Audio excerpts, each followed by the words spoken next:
Hello दोस्तों, सुप्रभात।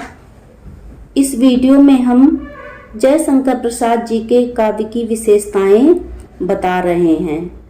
अधिकतर प्रश्न पूछा जाता है कि जयशंकर प्रसाद जी के काव्य की विशेषताएं बताइए या छायावादी काव्य की विशेषताएं बताइए। तो काव्य की विशेषताएं, छायावाद में प्रेम, प्रकृति और मानव सौंदर्य की अपनी अनुभूति ही छायावाद कहलाती है।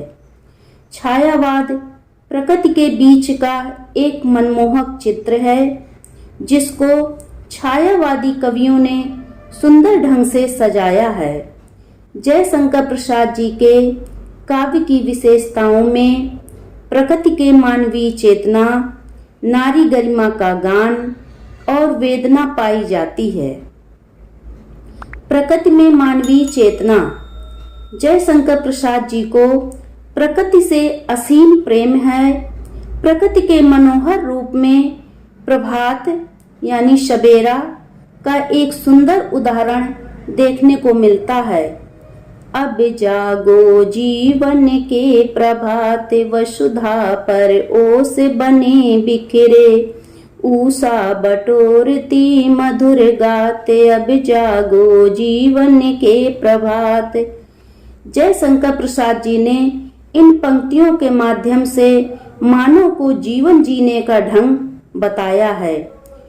नई चेतना, नई स्फूर्ति और नई उमंग के साथ जयशंकर प्रसाद जी के काव्य में प्रत्येक स्थान पर प्रकृति के मनोहर दृश्य उनके गीत का एक सुंदर उदाहरण है।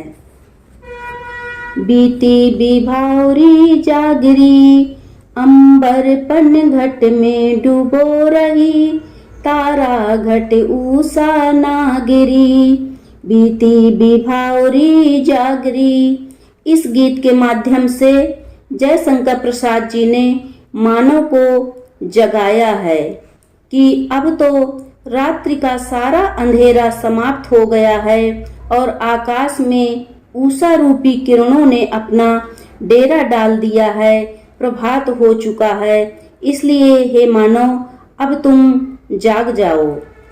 नारी गरिमा का गान, जयशंकर प्रसाद जी की एक महत्वपूर्ण विशेषता है।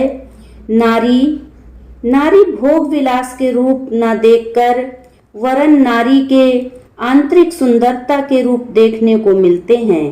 नारी केवल नारी का प्रेमिका का रूप न देखकर नारी को त्यागमयी, महिम और श्रद्धामयी पत्नी के रूप में भी दर्शन किए।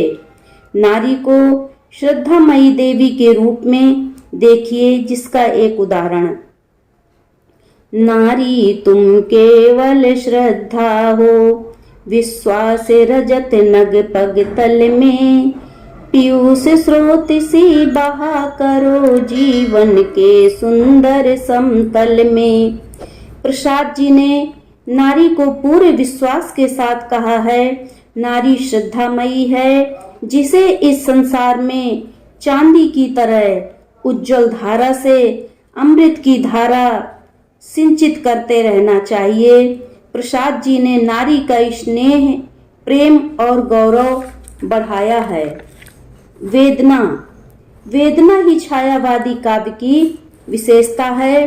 जयशंकर प्रसाद जी की पीड़ा, दुख की गहन अनुभूति को हम उनके आंसू काव्य में इस प्रकार देख सकते हैं। वेदना के लिए एक उदाहरण है, वियोगी होगा पहला कवि, आह से उपजा होगा गान, निकल कर नैनों से चुपचाप वही होगी कविता अनजान। प्रसाद जी अपने बिना माँ के बेटे को देखकर अपने आंसू रोक नहीं पाते हैं। भाषा भावों का अनुकरण करती है। भावों को प्रकट करने की शक्ति मिली है। प्रसाद जी की भाषा सरस, मधुर और संगीत की भाषा है। उदाहरण, सिंधु सेज पर धरा वधू अब तनिक सकुंचित बैठी सी, प्रलय निशा की हलचल स्थिति में मान किए कुछ ऐठी सी। इस प्रकार मानव जीवन के कोमल और सरस हृदय की भाव भूमि पर खड़ा किया। प्रसाद जी केवल कवि ही नहीं थे, एक सफल नाटककार, उपन्यासकार, निबंधकार और कहानीकार भी थे। जयशंकर प्रसाद जी ने साहित्य के सभी अंगों की रचना कर सफलता प्राप्त की है। अगर हमारा यह वीडियो आपको पसंद आया हो तो वीडियो को लाइक करें और चैनल को सब्सक्राइब करें। अगले वीडियो में हम राष्ट्र कवि मैथिली शरण गुप्त के बारे में बताएंगे।